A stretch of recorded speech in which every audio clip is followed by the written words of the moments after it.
And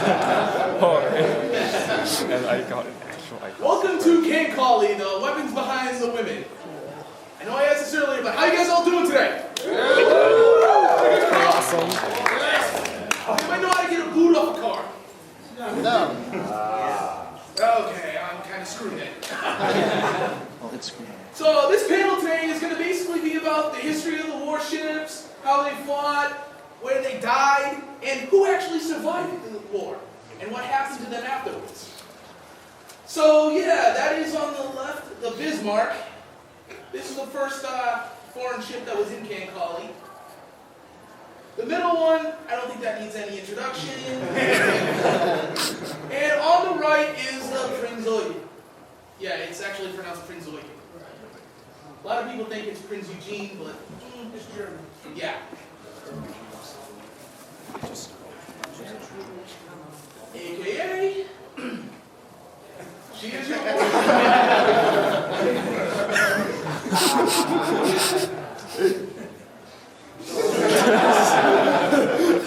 Anatomy of a warship, with the Prinz Eugen demonstrating the concept of all or nothing armor. Have anybody ever heard of that concept before?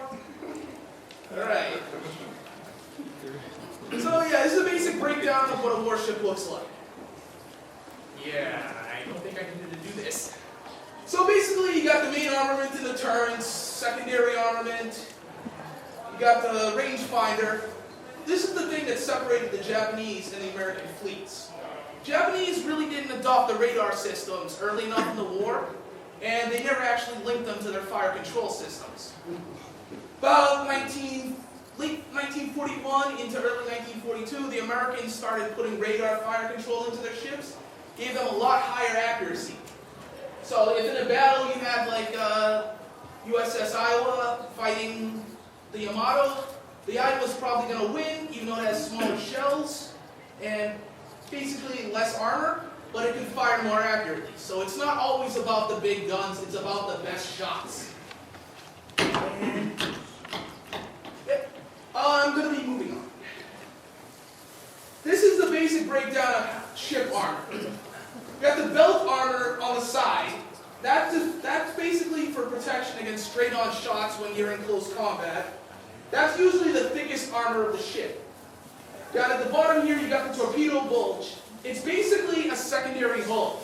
So if you get torpedoed, it'll blow up the outer hull, and this part will fill with water, and it'll survive, and it won't sink, because you got the secondary hull keeping the water out.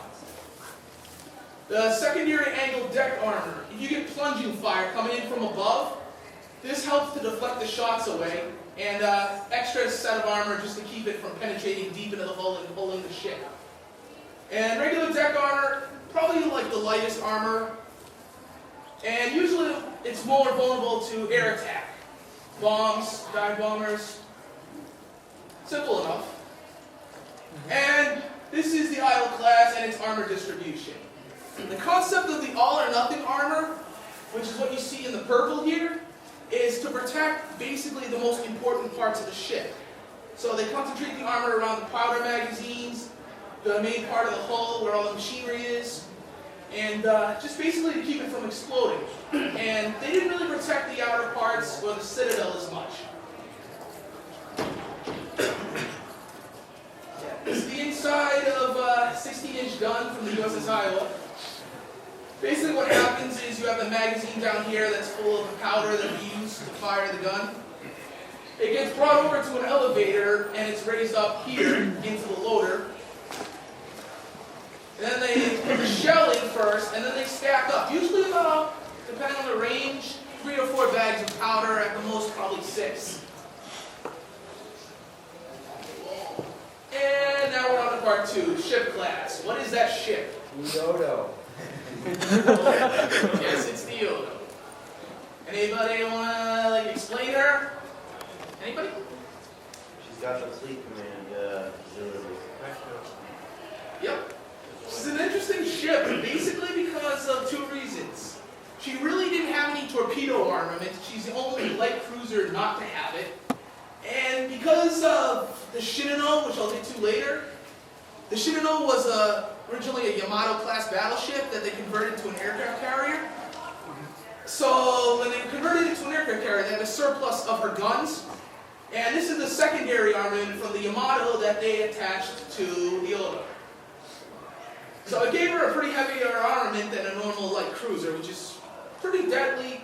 The only drawback with it is that gun has a slower rate of fire than, say, like a 5 or a 6-inch gun. So yeah, if you actually fought another cruiser, it would probably get sunk because it can't keep up with the rate of fire. So naming conventions. Anybody ever wondered why these Japanese ships are named the way they are, or American ships? Battleships are usually named after provinces in Japan, like Shinano, Yamato, and Musashi. In the United States, they're named after states, like Iowa, Massachusetts, New Mexico. Their battle cruisers are named after mountains, like Congo, Hiei. United States, though, they're named after battles like Yorktown, Lexington, Saratoga. I'll get to that in a minute. Large cruisers. Japanese really didn't build anything that was considered a large cruiser. But the Americans did late war. They first saw service around 1943, 44, 45. And they were named after U.S. territories, which is why they were called the USS Alaska class. They had the Guam and the Hawaii. Back during World War II, the Hawaii and Alaska weren't states yet. So heavy cruisers, also named after mountains. United States named them after cities like USS Salem, Des Moines, Baltimore. Light cruisers like the Odo. And there was no distinction really between light cruisers and heavy cruisers in the United States. Destroyers. In Japan, they were named after weather, like Shimakaze, which means island breeze. Soyokaze, gentle breeze. Kamikaze actually means divine wind. Things like that. United States, though, they named their ships after heroes, like the Casey Young, Samuel D. Roberts. These are all guys who died in the line of duty. Carriers. They're named usually after mythical birds, dragons, or Terror in the night. strange mythical flying animals, pretty much. One of them I think was named after an owl, but I can't remember if it's right now. So you had things like Karyu, Kiryu, stuff like that. And United States, they named them after flight-based insects like the wasp and the hornet, or they named them after classic ships. With like the Enterprise or ones like that. Or like, say like the newer ships, the USS Essex. Submarines, Japanese really didn't care about them. They didn't think they were actual warships. So they just basically gave them I and then a number, which I believe the I just stood for underwater. I can't remember the actual Japanese word for it. And Americans named them after sea animals like lionfish, walrus, stuff like that. And usually there's an exception. When a ship's converted to a different class, it usually retains the name of the class it was originally supposed to be. That's why you have the Saratoga carrier, the Lexington, the Yorktown. And yeah, the Shinano was originally supposed to be the Yamato class, and they switched it. Yakagi was actually supposed to be a battle cruiser. So we got the battleship here. Largest ship in the Navy, designed around all big gun armament, and basically all or nothing defense.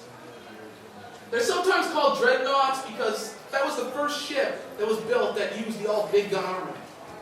Prior to, I believe, 1905, the Navies just threw a whole bunch of guns on a ship, different classes. Didn't really have like a fire control system. You basically just loaded the guns and fired off, and the ships, they just closed range to like almost broadside level. So yeah, that is the HMS Dreadnought, the first ship that actually instituted the big guns, which is like putting 3 guns here, linking them to the fire control, so they all fire at once. Anybody know what that ship is? Massachusetts. Who said that?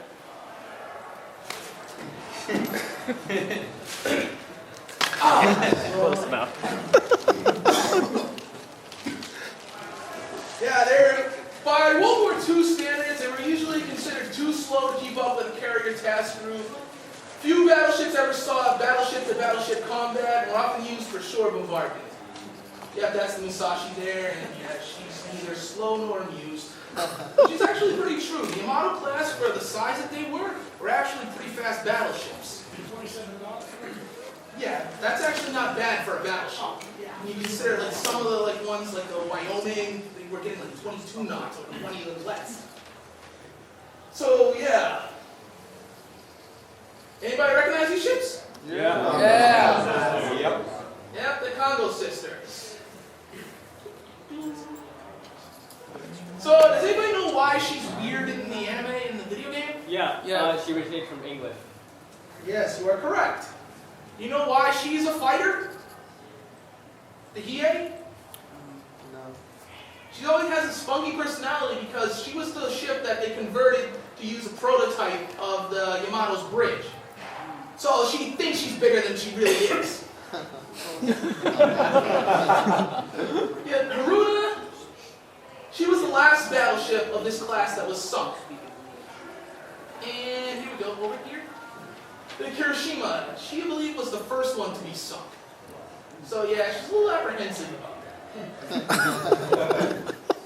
And I already went over this. This is Bismarck. Nazi babes. Carrying 15-inch guns. If you look at some history books, they refer to her as a battle cruiser. That's not true. Straight up battleship. What basically they did was they called her a battle cruiser. The Nazi government lied about her displacement so it would meet the Washington Treaty. The Washington Treaty limited how many battleships you could build, how many you could actually keep, and what size of ship you can actually have. So yeah, she's basically a lot bigger than people realized. And the Japanese did the same thing. Officially, according to the Japanese records, the Yamato carried 16-inch guns. In reality, she carried 18.1-inch guns. Nice. And interesting thing about that is those aren't the first time that 18-inch guns were ever put on a warship. Back in World War I, the British were developing a new class of battlecruiser. They decided to put 18-inch guns on it. Fortunately, the ship itself wasn't quite ready by the end of the war, so they took the 18-inch guns that were already built, and they put it on the HMS General Wolfe. What that basically was a monitor class ship. It's a tiny, shallow draft ship, and it's basically a tiny ship that's not meant to sail on the high seas. So they took the biggest gun they could possibly get, and put it on the smallest ship they could possibly fit it on. How did that end? That seems like a bit over. Yeah, it's a bit overkill. So anybody recognize that ship? Is that the Italian ship? Hood? What's that? That's Hood? That is Hood. Oh. Yeah, Sank by the Bismarck. yes. Out of a core 1,500 he survived. Yeah, three sailors survived this.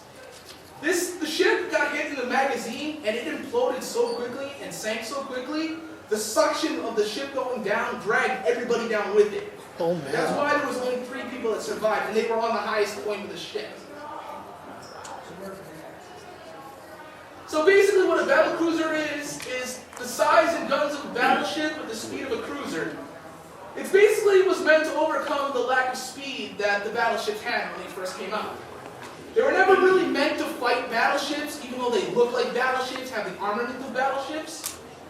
They were supposed to basically track down and kill anything that they could catch and run from anything that they couldn't. So yeah, they often suffered horribly when they went up against actual battleships like the Hood or the Bismarck, or during World War I with the Battle of the Jutland. The British battlecruisers suffered horribly in that battle. Wasn't that battle largely inconclusive? Yes it was. So but both sides took on the chin. Yeah, both sides took it on the chin, but comparatively, they lost a lot more battle cruisers than German ships altogether, so it really sticks out. And yeah, this is what I was getting to about the large cruisers. This is the Alaska class. By the time the Second World War started, they advanced in engineering, better turbines, better boilers. You didn't really need a battle cruiser anymore with lighter armor. So the ships could actually keep up with the carrier fleets, like the South Dakota or the Iowa class. And basically the ones that weren't like upgraded were scrapped. And ships like the Congo and the Hood were meant to be upgraded so they could just be fast battleships. The problem is the Hood, because of the war with Germany, it never actually went in and got its scheduled allotment of armor. They only upgraded like the front half of the ship, but because the Bismarck fired away from 17 nautical miles away, a lucky shot from plunging fire came in, hit it right in the aft part of the ship, hit the magazine. The fire went through the whole ship and blew up the middle part of it. So yeah, it sank in all of about 3 minutes. Officially, the U.S. Navy never completed a battle cruiser, but they did build the Alaska class. Had 12-inch guns, which is the same size as the original HMS Dreadnought. But they were more advanced, had better fire control, and fired a heavier shell. The 12-inch guns on this ship could actually penetrate the armor of the Japanese battleship Congo. So it's not exactly about the bigger guns either anymore. If you have a 12-inch gun with a heavier shell and better armor-piercing round, you can actually do a lot of damage. So like I said, named after territories, officially referred to them as large cruisers. That on the bottom there is the USS Alaska, and that is the Iowa class. Notice how there's not much of a difference in size, but because of the stigma of the battle cruiser, they basically did not want to actually call them battle cruisers. So they just gave it a new designation, and they actually were going to call it battle cruisers with the CC designation, but like I said, the stigma. And battle carriers, officially called the aviation battleships by the Japanese Navy. During the war, the Issei and the Hyuga, they had their aft turrets removed and a flight deck installed. Neither ship really saw combat as hybrids due to the lack of trained pilots and aircraft after the Battle of Solomon Islands, where not the Battle of Solomon Islands, the Philippine Sea, the first Battle of Philippine Sea, where Mariana Turkey shoot happened. Completely devastated their carrier air arm, and they really didn't have the pilots or the aircraft to actually continue fighting. Yeah. Cruisers, generally considered the smallest possible capital ships, generally by navies that really can't afford to build battleships. They're basically the jack of all trades, masters of none. They're the best all-around ship you can get for speed, firepower, and armor. Light cruisers, lighter and faster than the standard cruisers, they're often used as scouts or destroyer squadron leaders, the flagships of small task forces. Once again, Odo. And Fubuki. Woo! Destroyers. They originated about just before World War I, when they started building dreadnoughts, and they realized dreadnoughts were vulnerable to small, high-speed attack ships that could torpedo them and sink them very easily. So this created an escort class called torpedo boat destroyers. Then, as technology improved, they started getting more anti-aircraft weapons, anti-subs, usually used to escort convoys or larger ships that are vulnerable to smaller ships. And the interesting thing about Fubuki, she is considered the first modern destroyer when she came into line. The ships prior to this, they were slower, didn't have enough armor, and their guns weren't anywhere near as good as the Fubuki. And they devastated the U.S. fleet in the opening months of the war. And there's Shimakaze. Anybody want to take a guess on why she's so scantily dressed? She has almost No armor. That's armor. Yep, light armor. The thing I can't get is why almost all the armor shows her tugging on her thong. It's because she's the fastest boat. Yeah, in the anime, they do that little like training race, and she's like way up ahead of everyone. Everyone's all gassing. Yeah, she was basically a one-off destroyer that was given special mechanics and boiler system that really couldn't have been reproduced. It was like basically a stopgap method. They needed a fast destroyer, so they just blew it all together and prayed for the best. Yeah, carriers. They carry, launch, and retrieve aircraft. I don't think there's much I need to say about that. The future of naval warfare. Anybody know who that is? That is Hosho, the first purpose-built aircraft carrier. When was it completed? Oh, When was the keel was? Roughly. roughly about 1936 or 37, I believe. I can't off the top of my head remember when she was launched. That's right. From what I understand, the Japanese were ahead of the rest of the world as far as recognizing the importance of aircraft carriers. Yep. They were actually the first people to actually launch an air raid from the sea. I'll get to that in a minute. But yeah, most of the carriers that first were built, they were converted from battle cruisers, which because of the Washington Treaty, they weren't allowed to actually have. So they converted all the battle cruisers to aircraft carriers. Their role really wasn't considered special until Pearl Harbor, pretty much. And this is the Shinano. I found this online. I don't know if this is actually accurate, that they're actually going to put her in the game. But yeah, this pretty much sums it up. She was the younger sister of a battleship and sent to a carrier, and she sank without actually fighting. She's the largest ship ever to be sunk by a submarine. Oh man. And it's really kind of sad how it happened. She was on her shakedown cruise. She got torpedoed. It didn't even do enough damage to actually sink the ship, but it caused an air fuel leak inside the ship. Oh. So it sailed on for about 6 more hours before it spontaneously blew up. The only thing in my head I can picture is somebody doing damage control just decided to take a break and lit a cigarette up and blew the thing up. And we got a submarine. Experimented with even before the American Revolution. Subs really didn't become a serious threat until World War I. The U-boats. Yep, the U-boats. Germany really pioneered this. And yeah, this is kind of a Navy tradition. Like I said earlier, a lot of people don't consider them actual warships, they consider them boats. And the crews that are on these ships, they treat it as a badge of honor. So anybody want to know who that is? Anybody know why she's special?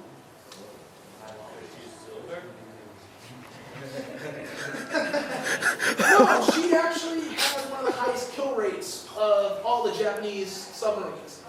She sank the USS Wasp, which was the ship that launched the Doolittle raid back in '42. The first time we actually were able to bomb Japan. And this is Maruyu. She is an oddball. Anybody know why? She's an army submarine. You are correct, sir. Here you go. Woo. So yeah, she really is an oddball. She basically did not carry any weapons whatsoever other than a few machine guns. And she was basically used by the Japanese army and built by the Japanese army to resupply their garrison forces on a whole bunch of isolated islands in the middle of the Pacific. She has one of the highest luck ratings in the game, despite not being pretty much any use to anyone. She's a meat shield, basically. Or, if you guys play Pokemon, she's the goldfish thing. Magikarp, thank you guys. And yeah, just to prove how useless she actually is, that gun she's carrying, no, Oh, it's a Nambu Type 94. Also known as a surrender pistol. Here's why. You see that little mechanical part on there? Isn't that the one that falls You can apart actually when you- cause this gun to fire just by it being in the holster. Its rail is exposed, so it goes. So yeah, it jams easily. It is considered one of the worst pistols ever built. It accidentally fires, it jams, and the trigger pull is so hard on that thing, you'll be lucky if you can actually pull it with like Arnold Schwarzenegger firing.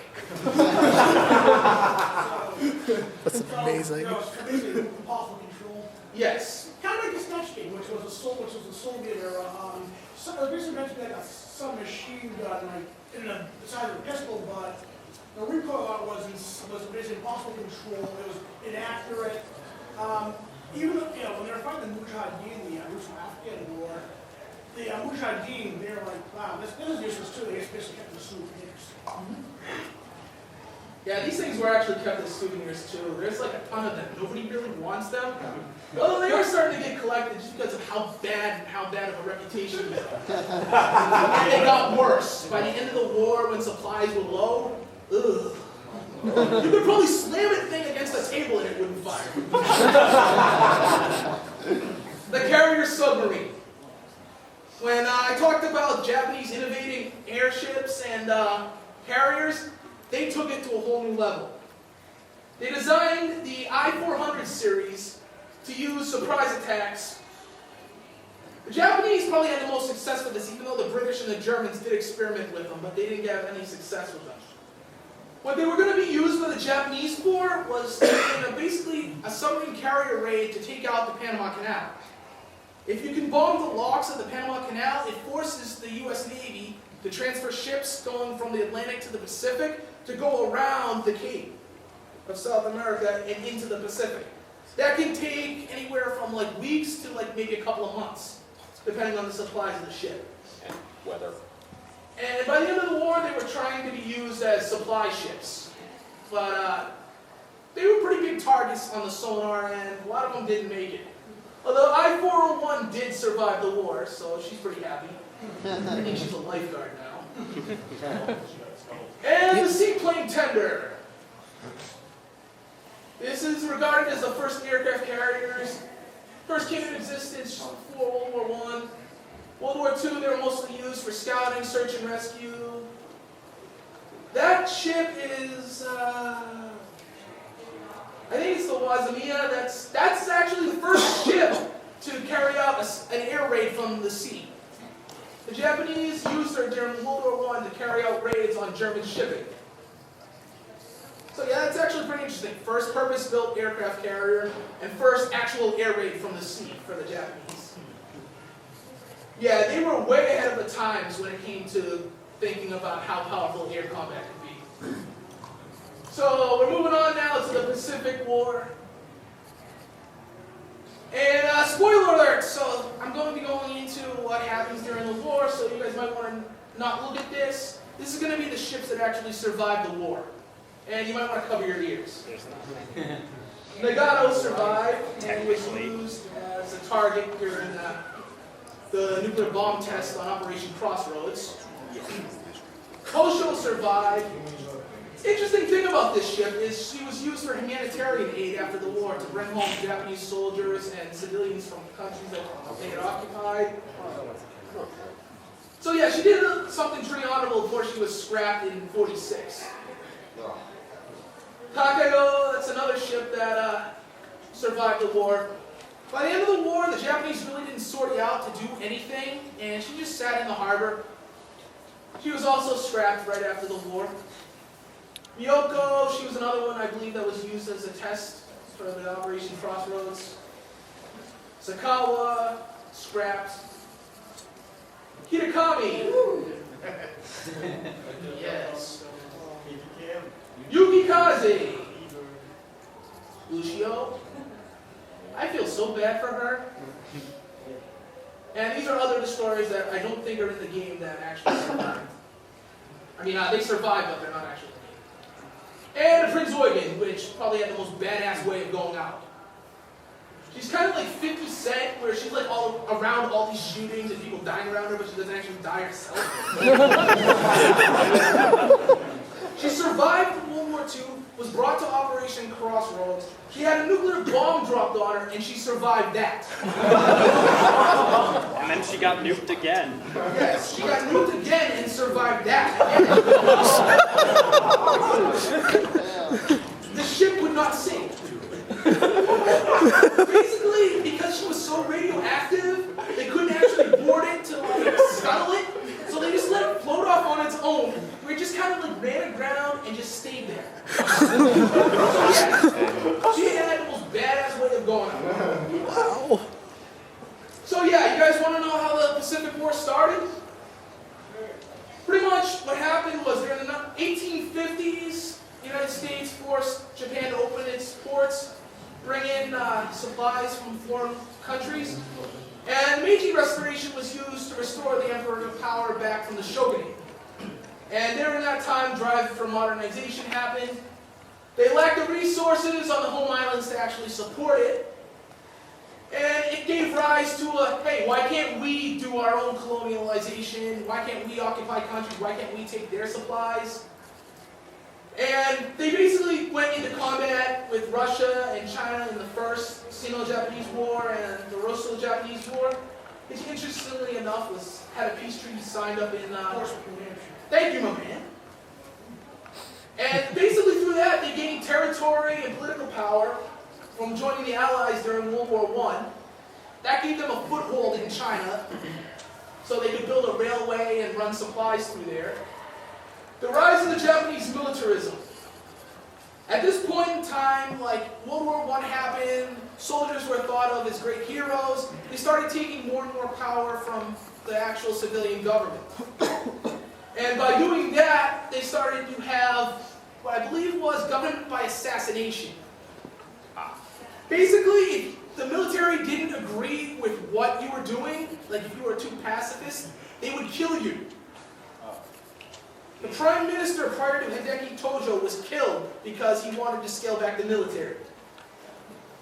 This all ended pretty much after the mutiny was put down. General HQ unable to control the Kwantung Army. What that means is the Kwantung Army was an occupation force in China. They were basically left on their own. They were autonomous. They didn't really get any permission from anybody in Japanese command or the emperor himself to actually do what they did, so they manufactured incidents and atrocities, like the Marco Polo Bridge incident where they claimed a soldier was kidnapped by Chinese Republican forces and they went to war to get him back, and Manchuria incident, Mukden Bridge, where a Japanese soldier set off a hand grenade against the rails of a railroad bridge. Did no damage whatsoever, but the Japanese used that as an excuse to go to war and seize more territory. What broke everyone's back was when they seized French Indochina in 1940. This forced U.S. sanctions. Already with the rape of Nanking, the U.S. government was like, you know, you guys really shouldn't do this anymore, this is disgusting. Even German SS officer that was in Nanking at the time said, this is bad, you guys shouldn't be doing this. But yeah, after the French lost to Germany in 1940, and they had their country capitulate to them, the Japanese figured, hey, there's no government anymore, no France, we can take this too. But the U.S. was against that because they liked France, liked Great Britain. They didn't want to get involved with the war yet. But they also were trying to supply supplies to the Republican Chinese forces.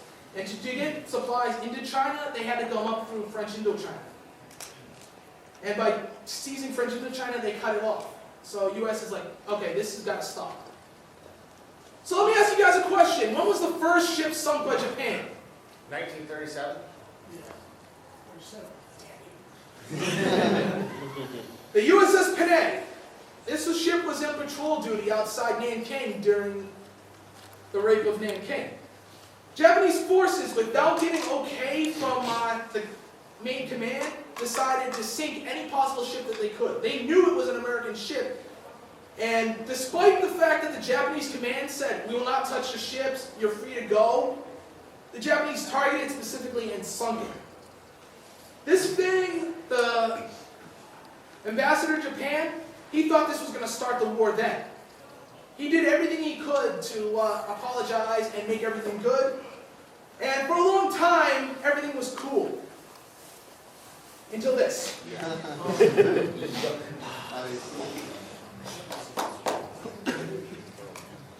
So yeah, Japan occupied French Indochina. We cut off their supplies to scrap metal, which is 75% of the iron and 94% of the copper came from the U.S. at the time. You counted the oil too this time, right? No, that came later. Oh, okay. When? I'm gonna get to that. So yeah, that really hurt their economy. It also hurt ours pretty badly too. This is interesting right here. November 12, 1940, the British Navy raided Taranto Harbor. At this point, Great Britain was already at war with Italy and Germany during the early phase of the war. And they were afraid of the Italian fleet because it was pretty powerful battleships, and they controlled the Mediterranean. So in the middle of the night, about 1:20 in the morning, black night, new moon, so there's no moon out. They sent their ships, they sent their fighters, dropped flares, and they basically sunk the entire Italian battle fleet. Nice. And yeah, there were Japanese observers there at the time, and they decided to report back to their high command, and that's when Admiral Yamamoto submits his first draft on the attack of Pearl Harbor. July 26th, this is when we froze the assets and cut off the oil embargo. This is basically because we had negotiated with the Japanese civilian government to have them pull out of China. Hideki Tojo was the prime minister at the time. He said no. He threw out the entire agreement. So this was our response to that. And at this point, we probably think we're already going to end up going to war with Japan. So they called MacArthur back up to duty, and he took command of the Philippines garrison, which is the largest amount of troops outside of the United States at the time. That'll come into play later. Operation Z, November 3rd, 1941, is presented to the Emperor. It's named Operation Z in honor of Task Force Z, which was what the Japanese fleet was during the Battle of Tsushima, which was the first great success for the Japanese Navy when they were fighting the Russians in the Russo-Japanese War. And it really wasn't until about 6 days before Pearl Harbor happened that they actually gave approval from the Emperor for Operation Z. And 2 days before Pearl Harbor, the Lexington leaves Pearl Harbor to ferry fighters to Midway Island. The Enterprise headed out a week earlier on a similar mission to Wake Island. Saratoga was in San Diego. And no other U.S. carriers were in the Pacific at the time. That is why there were no aircraft carriers. Figured you guys were wondering about that. The economics of war. This is what it was like before Japanese attacked Pearl Harbor. The United States had nearly twice the population of Japan, 17 times Japan's national income, 5 times more steel production, 7 times more coal production, 80 times more automobile production. That means automobile production, we can convert those to war factories in less than a week. Doesn't sound like a good idea to go to war, is it? That's why the whole thinking of the Pearl Harbor attack was to destroy the American fleet and destroy our will to fight before it even got off the ground. And Hideki Tojo, he was the one that really wanted to go to war with the United States. He was the one that demanded it. He was the one that convinced the emperor that they should go to war. Isoroku Yamamoto, he himself had toured the United States. He was a liaison to the U.S. Navy. He got to see our production capabilities firsthand, something that a lot of Japanese at the time did not have. He realized it would be a mistake to go to war, but out of duty, he decided to plan the Pearl Harbor attack and follow it through. Chuichi Nagumo, battleship commander, his first command, I believe, was a cruiser during the Battle of Tsushima, and basically very conservative, not really keen on air power. He felt the battleship with the Yamato and Musashi, that would decide battles. Very old school. Minoru Gendo, I don't think any of you guys really know who he is. He is the guy that actually planned the Pearl Harbor attack down to the details. How many carriers it would take, how many aircraft it would take, how long they could fight. He was pretty much the turning point in this because he wanted an invasion of Pearl Harbor. He got voted down by the Japanese army who felt that they were strung out too far and that they couldn't actually supply these forces. And that pretty much was the death knell there. If they had attacked Pearl Harbor and occupied it, it would have probably knocked us out. Key players for the United States, husband E. Kimmel. He was in charge of the Navy forces in Pearl Harbor. And Walter C. Short. I don't really blame these guys personally for what happened because of the information that they were given. Yeah. They weren't given information that intelligence services had at the time. Even the president wasn't. Yeah, the president wasn't even notified. Right, they couldn't give the president copies of the Yes. They didn't bring them to his room. The president would look at it, and then the intel officer would take them event out of it. No copies, no notes, nothing for people present. The only thing they were told was to prepare for sabotage. And to avoid sabotage, they clustered everything together. Put all the ships together, all neatly in a row. Put all the aircraft all neatly in a row. That way they could be easier guarded.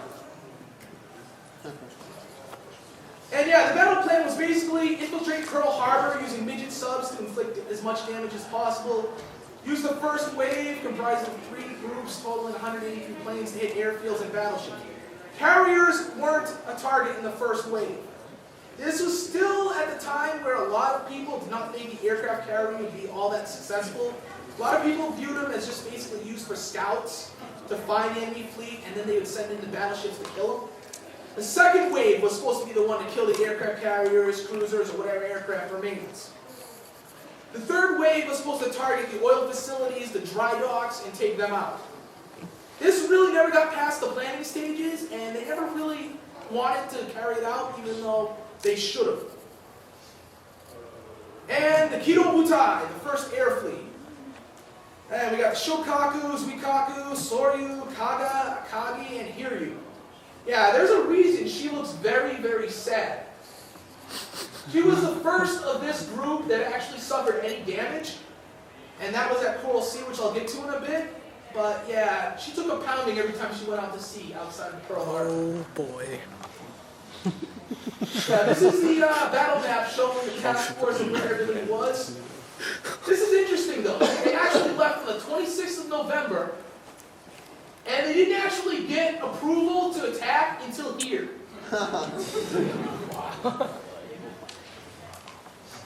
So yeah, they carried through here. This is where they launched the attack. You know if the date kind of changes because they crossed the international date line? The ones down here, this is where the U.S. carriers were at the time. You can see the Enterprise headed out to Wake Island and was on its way back. The interesting thing that people don't know about that is it actually got close enough to Pearl Harbor to send aircraft in to help with the attack. A few of them got shot down, but they didn't really contribute much to the battle. At this point, the Lexington was heading out, and it was diverted right back after the attack on Pearl Harbor. Yeah, it's kind of fitting that Kancolle with all the cute girls in armor, and then we got the battle plan, which makes it look like a giant frog. So yeah, this basically is showing you where the first attack wave was launched from, and the airfields they targeted, Ford Island, Wheeler Field. And this shows, again, where the American aircraft carriers were and what they were doing at the time. Now, yeah, this is interesting here. This is something that is, if you ever get a chance to see the USS Massachusetts, they have a huge blown-up poster of this thing that's covering an entire table. You remember the Japanese mini-subs I was talking about? That's one of them right there.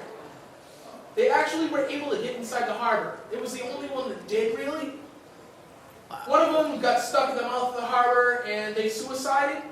This one actually got in the harbor and fired its torpedoes on the West Virginia, which you can see tracking in the water there. You can't really get a good view of it right here, but that's its conning tower, and that's its wake from when it fired the torpedoes. The displacement went, so the thing just kind of went like that, and it fantailed. It took people almost 50 years to figure out that was a Japanese mini-sub. Wow. So yeah, this is pretty much the outcome of it. 9 battleships sunk or damaged. Only the Arizona, the Utah, this was actually a training vessel at the time, and it was just going to be used for target practice. And it was an older battleship on its way out, and the Oklahoma were lost. The Arizona was a total loss. Oklahoma, it was damaged, and by the time the war ended, it still wasn't in good enough duty to return. 3 cruisers damaged, all of them returned to service by 1942, 3 destroyers, all returned to service by 44, 3 auxiliaries, coilers, ammo ships, all returned to service. 188 aircraft destroyed, 159 damaged, 2,403 killed, 1,178 wounded. All of this is mostly on the Arizona itself. Yeah, they lost something like 1,800 people on that ship. Japanese, 5 midget submarines lost their entire group. 29 aircraft lost and 64 killed, 1 captured, which was this one right here, the midget sub crazy ratio. 19. He basically got lost, ran aground. He was going to try and suicide the ship because they had suicide charges built into it. Couldn't figure out why the charges wouldn't go off. He gets out of the ship, and that's how he got captured. The sad thing about it, this is a 2-man submarine. His friend died of asphyxiation before he actually got out of the sub. Oh, So, Coral Sea, it's a bad way to go. stopping the Japanese advance. Task Force Mo versus the U.S. and Australian Task Force 17. Attempted invasion of Port Moresby. It's in the Coral Sea, which is just off Australia New Guinea. And this is why it happened. Japanese naval code was broken. During Pearl Harbor, we had broken their diplomatics codes. So we kind of knew there would be a war. We didn't know where it was going to happen. Well, I was going to say, but Japan got word from the Germans that their codes broke, was going to change the code, so we're in the darkness of this before the invasion. Pearl Harbor. That's the thing about the Japanese. Very stubborn. They knew we didn't learn their codes, but they were too stubborn to change them or change them much. So yeah, they carried out operations all across the Pacific. Hong Kong, Guam, Wake Island are all attacked and fall by Christmas of 41. Philippines is invaded and it holds out until May 8, 1942. Philippines was the largest concentration of U.S. troops at the beginning of the war. This was where we thought they would attack. That's why Pearl Harbor was really such a big surprise. This was our huge garrison. This is where we had a lot of troops, and it's a lot closer to Japan than Pearl Harbor was. December 10th, 1941, just a few days after Pearl Harbor, the HMS Repulse and the Prince of Wales are sunk by Japanese Navy and Army planes. That's a battleship and a battle cruiser. The Prince of Wales was also involved in the battle with the Bismarck. She was a ship that was with the hood and pretty much suffered enough damage that she had to withdraw. January, pretty much the American, British, Dutch, they design a joint command. Japanese occupation expands across the Pacific even more. Burma, East Indies, New Guinea, the Solomon Islands. The Allied stronghold of Singapore. This is the largest British concentration of British troops, and it fell less than 2 months after Pearl Harbor. Japanese bomb Perth Darwin in Australia. This is what's considered the Australian Pearl Harbor. U.S. signal intelligence in March of 1942 finally breaks the JN code. That's the Japanese military Navy code. So originally only 15% of the messages are decoded. Operation Mo gets developed in April of 42. At that point, we're already reading about 85% of the messages. And U.S. Task Force 16 carries out the Doolittle raid. This is the first time we bombed the Japanese mainland. And little damage occurs. It really didn't do much except it hit the Ryoho while she was in dry dock getting built. Yeah, poor girl. And at this point, we know about Operation Mo, and we send out Task Force 17, which consists of a couple of aircraft carriers and a cruiser group to head out to meet the Japanese and stop them. Japanese wanted to seize Tulagi Island as a jump-off point, invade and occupy Port Moresby. The Allies planned to stop the invasion and just basically inflict as much damage as possible. Just do some damage to the Japanese, who looked invincible at this point. There's Shigeyoshi Inoue, he's the commander at the time, and Frank J. Fletcher is the American commander. Career officer, if this is really his first big command, and it was a branch off from Admiral Yamamoto's own plan, which is going on at the same time to attack Midway Island and draw out the rest of the U.S. fleet. So we have the Shoho, the Zuikaku, and the Shokaku going up against the Lexington and the Yorktown. I really wish there were American ships in this game. It'd be a lot easier. So yeah, this is basically right here showing you the extent of Japanese expansion. And their whole plan was to attack Port Moresby out of revolt. This is their stronghold for the Navy. And yeah, this is where they were planning to do attack Tulagi, occupy it, and then withdraw and meet up with a force that's going to be attacking Midway. Well, the carrier striking force would come down here. The fleet, U.S. fleet, which was At the time, they thought it was just going to be some cruisers and destroyers, and then move on and attack the airfields and ports in Australia. Yep, this is showing you the route of what actually happened. And you can see the cruiser force coming up from Australia's Sydney Harbor, Yorktown with the Neosho, which is a Coiler ship, under Admiral Fletcher, Lexington breakaway from Pearl Harbor, going to sort out and meet them. Yeah, I know, I had trouble reading this too. Jesus. Basically what happened is, Japanese mistook that Coiler ship and its destroyer escort for the actual American fleet, and they bombed the crap out of that ship. They didn't really realize carriers were in the area, and we discovered their fleet, and that's the, I believe, the Saratoga launching. So yeah, this is what happened. The Tulagi invasion, Fletcher surprises the landing force, sends out repeated airstrikes, sinks the destroyer Kikuzi, and several support ships. Both fleets send out scout planes to find each other. Nobody really knows where they are yet. Task Force 17 is resupplied by the Neosho and her destroyer Sims.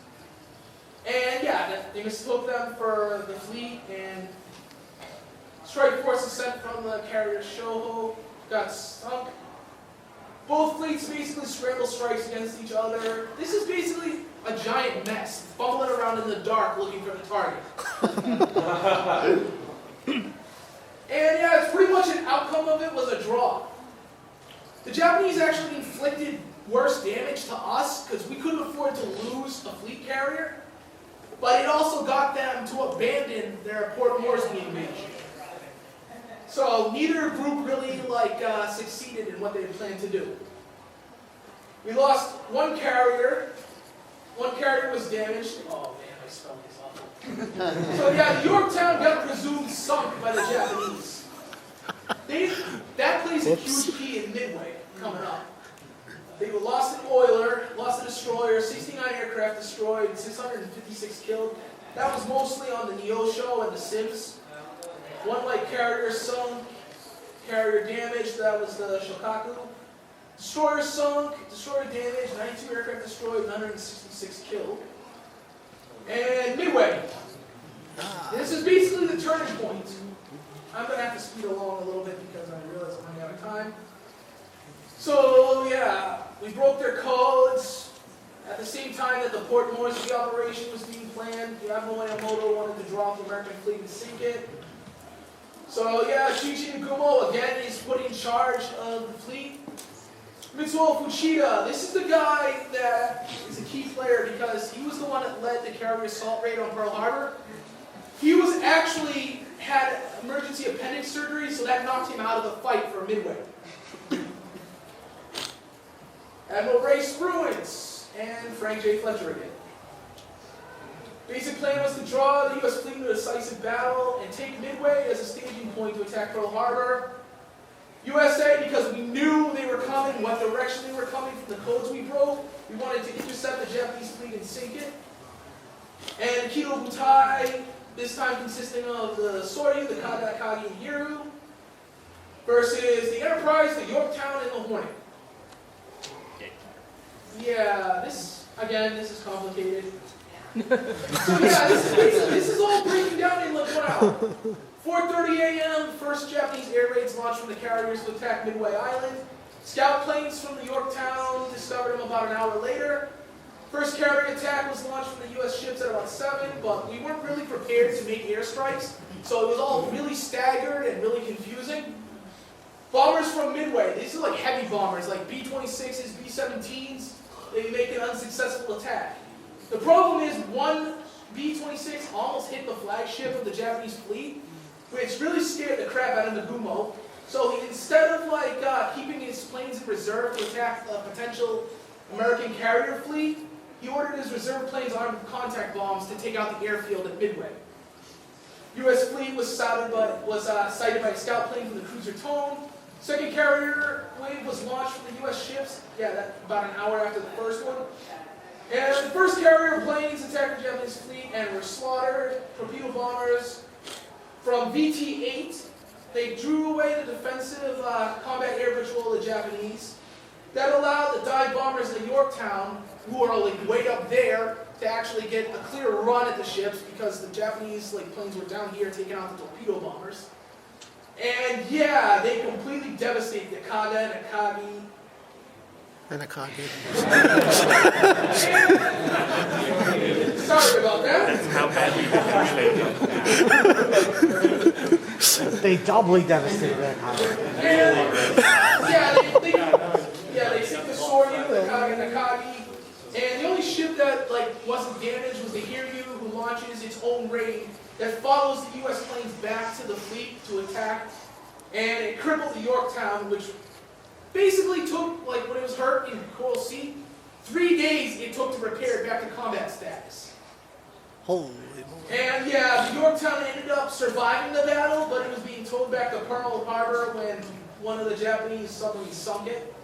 So yeah, in exchange for one carrier sunk the Yorktown, one destroyer sunk, 150 aircraft destroyed, 307 aircrew killed. We sunk 4 Japanese carriers, 1 heavy cruiser, the Makuma, 1 heavy cruiser, the Mogami, 240 aircraft destroyed, and 3,057 killed. Guadalcanal, bringing out the big guns. You guys heard of Iron Bottom Sound? So basically, after the Japanese occupied Tulagi, they started building a seaplane base and an airfield on Guadalcanal, which is nearby. Fearing the threat that the air base represented, it would cut off the supply routes coming from Australia up to like Pearl and other fronts at Midway. They decided to invade Guadalcanal and use the airfield for their own use. And first day of the battle, second day, completely unopposed. And basically it went like that, then the Japanese counterattacked and tried to take the island back. And the first major naval battle occurred at night off of Savo Island, which is, I'll get to a map and show you. Japanese army begins landing operations. The Tokyo Express kicks in, using the fast destroyers to make rat runs at night to keep their army supplied on the island. The transports were too slow and vulnerable during daylight. The aircraft would just completely slaughter them. Repeated frontal assaults, they failed miserably. They couldn't take the airfield. So they basically decided to put one last-ditch attempt to take the airfield. Battle plan was to bombard Henderson Field and knock it out to remove the threat of air attacks so the supply transports could get in. Conduct major resupply operations and retake the field. U.S. wanted to hold it and do not allow any troops to land. Hiroki Abe, this guy, another career officer, he got censored heavily because of what happens, and he gets removed from service. Dan Callahan was the commander of the cruiser force at the time. And this right here is showing you where Guadalcanal is and Savo Island. So this is the slot right here. This is where the Japanese fleets would have to come from Truk Island and Rabaul to come in to attack the airfield, which is down here. So basically they come through here, and it was the only way to get in without having to come around here. And it's pretty much where most of the ships were sunk, which is why it's called Iron Bottom Sound. This is an attack formation of the cruiser force. Callahan really wasn't prepared to fight. He had cruisers with advanced radar-guided guns and better radar than the Japanese, but he had them back here. He didn't put his most advanced ships up front. So he pretty much led them right into a battleship force, and he was ill-prepared for it and suffered accordingly. So basically they fired on, they basically stumbled right into each other and fired on each other at point-blank range. The lead ship, the Atlanta, is almost immediately sunk. Flagship takes heavy damage, kills Callahan. For 40 minutes, only 2 American ships, the light cruiser Helena and destroyer Fletcher, were still able to fight out of the 15 ships in that group. And the fight ends with the Japanese losing the Hiei, which was the lead ship. The whole plan was to put the Hiei out front, turn her searchlights on, so they could fight, and that made her a cute-ass target. Yeah, basically every American ship was firing on together, brightly lit target. Yeah, after Callahan's force was sunk, pretty much Admiral Halsey freaked out. detached to South Dakota and the Washington to pretty much go with 4 destroyers to attack and protect Guadalcanal. The Japanese, they reinforced their fleet, and they realized they didn't take out and bombard the airfield the night before, but they were desperate, so they just sent the transports in anyway. And pretty much, again, they stumbled into each other. South Dakota had electrical issues, which pretty much left her dead in the water. Japanese started pummeling the crap out of her. They sunk the destroyers. Washington is able to go around and sneak into the Japanese battle line, and nobody knew it was an American ship until it started opening fire, and devastated the Japanese fleet. Yeah, it sunk the Hiroshima and the destroyer Yami and a ton of transports. And yeah, there she is. So yeah, the outcome of this was 1 battleship moderately damaged, 2 heavy cruisers damaged, 1 cruiser sunk, 7 destroyers sunk, 2 destroyers, 1,732 killed. Okay, Leyte Gulf. This is actually going to be the end of the panel. It's basically the largest naval battle ever in terms of tonnage.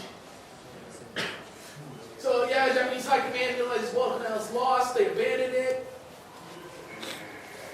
War starts to go badly for the Japanese. Admiral Yamamoto is shot down and killed while touring the battlefront. U.S. submarines start really sinking like a bunch of the Japanese capital ships. Battle of the Philippine Sea occurs, completely wipes out the Japanese carrier air arm. Yeah, this is interesting here, the warship production. It shows you how Japanese really economically could not keep up. Especially with the aircraft production. Look at this. By the time that the Battle of Leyte happens, this is how we're outnumbering them in terms of air power and ships. Look at 1943 alone, 298 escorts and cruisers, 128 destroyers, 11 cruisers. At this time, they can only put together 3 cruisers and 12 destroyers and 2 aircraft carriers, which were converted from other ships. Admiral Takeo Kurita, who was in charge. Basically, they had 3 different forces. North Force would be what's left of the carrier air arm to try and draw away the protective U.S. fleet. Middle Fleet was their main battle fleet. They were going to sink the whatever was left and sink the landing forces. And South Fleet was basically just plow through the American battle fleet. Admiral Kurita's center force discovered not long after, and the 2 American submarines start torpedoing them. Kurita presses on. Planes on patrol spot the center force. Kurita's force gets attacked. Musashi's end up sunk without even firing a shot. So yeah, one of the largest battles ever made, and it didn't do squat. Kurita's force retreats, and basically Halsey thinks that he's all good. He thinks he's turned it back. Japanese bombers sink the USS Princeton. And the explosion from the Princeton destroys the Birmingham, but doesn't actually sink it. Halsey's fleet picks up the decoy force, they head north. That's the decoy force up here. This is the first battle where the Musashi was sunk. This is Surigao Strait, where the Japanese battle fleet just basically heads into a wall of fire from U.S. battleships. And this is the Battle off Samar. So yeah, the Southern Force gets annihilated by this. They get attacked by PT boats, they manage to get by them. They run into the American battle fleet, which is all the battleships basically from Pearl Harbor that survived. Refitted, restocked, and sent in. Everybody was blockading this. So they basically walked into a wall of fire and were devastated. And say hello to the USS Johnston. So yeah, this is the Battle off Samar. Basically because Halsey went north and left the landing fleet unguarded except for the token force. Any of you guys were here earlier, you saw the video playing, that was Task Force Laffy 3. It was basically a bunch of small-ass destroyers and a few little escort carriers. Really weren't armed with anti-ship weapons, mostly just bombs to destroy anti-personnel stuff and depth charges for submarines. Going up against a battleship and a cruiser force that included the Yamato and the Congo. And yeah, right here is the USS Johnston. Basically, the ship this fleet here is the escort carriers trying to get into a rainstorm so they can escape. Johnston realizes that they're going to get overtaken. The captain alone decides, I'm going to turn back, I'm going to face this entire battle by myself. Hence why the USS Johnston saying, it's my turn now, bitches. So yeah, basically Johnston just charges headlong into the fleet and is able to make a torpedo run and basically blows the crap out of Kamano and blows off the front of her ship. The entire bow got severed. At that point, the guy in charge basically said, send in the rest of the ships. We got to save these aircraft carriers. The Johnston ends up getting pummeled. And the Samuel B. Roberts down here. Little escort destroyer. Very small. The Yamato itself displaces more tonnage than the entire Taffy 3 task force. So yeah, this was a cute-ass mismatch, but they were able to close in and deploy torpedoes. Basically broke up the Japanese battle line and caused the Yamato to withdraw. At this point, Admiral Kurita thinks he's facing a larger force than he is, so he decides to turn tail and run. Without it, the St. Lo, the Gambier Bay both got sunk, along with pretty much the entire destroyer force. So we got one escort carrier, one light carrier sunk, the Princeton, 2 escort carriers sunk, the Gambier Bay and the St. Lo. 1 destroyer sunk, the Samuel B. Roberts. Gets a name for the destroyer escort that fought like a battleship because it pulls right up alongside the Congo and just starts gun dueling them. 200 planes lost, 2,800 killed, mostly from the Princeton and Taffy 3. But basically the Japanese got the short end of the stick here. This destroyed their fleet. You had 1 fleet carrier sunk, 3 light carriers sunk, 3 battleships sunk, 10 cruisers sunk, 11 destroyers sunk, 300 planes lost, and 12,500 killed. Decimated the Japanese fleet. They never sortied out again, except for at the very end of the war where they sent the Yamato on Operation Tango, which was basically, your ship hasn't done anything, it's been sitting in harbor all year, you ran from 1 battle, go sacrifice yourself honorably and die for the Emperor. Wow. So yeah, where can you see battleships around here? Well, basically we got Battleship Cove down in Fall River, about 15-20 minutes from here. Mission $17. They're open right now. If you guys want the information later, just come up to me after the panel.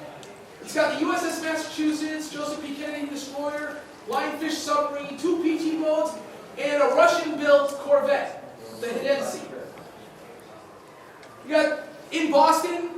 You got the USS Salem and the Naval Shipbuilding Museum. It's actually closed right now because they're repairing the pier it's on. And the admission is $8. It's one of the few cruisers that's actually a museum ship now. If you guys want to go down there and see it, just look at it. It's pretty impressive. And USS Constitution Museum, which is down in Charlestown Navy Yard. Admission is free. You have the USS Constitution, oldest commissioned sailing ship still in existence. That's still actually on the sea. The HMS Victory is actually older than it, but it's in dry dock. And the Castillon there, which is another Fletcher-class destroyer. Thank you guys. I hope you enjoyed the panel. You got any questions? Thank you very much. And, let's see, you cat ears. And dude, because I landed in your lap, you get this. This is a real ad in Minnesota. Thank you It's for a real coming to ad my in panel. Minnesota. Have a great con. What's up?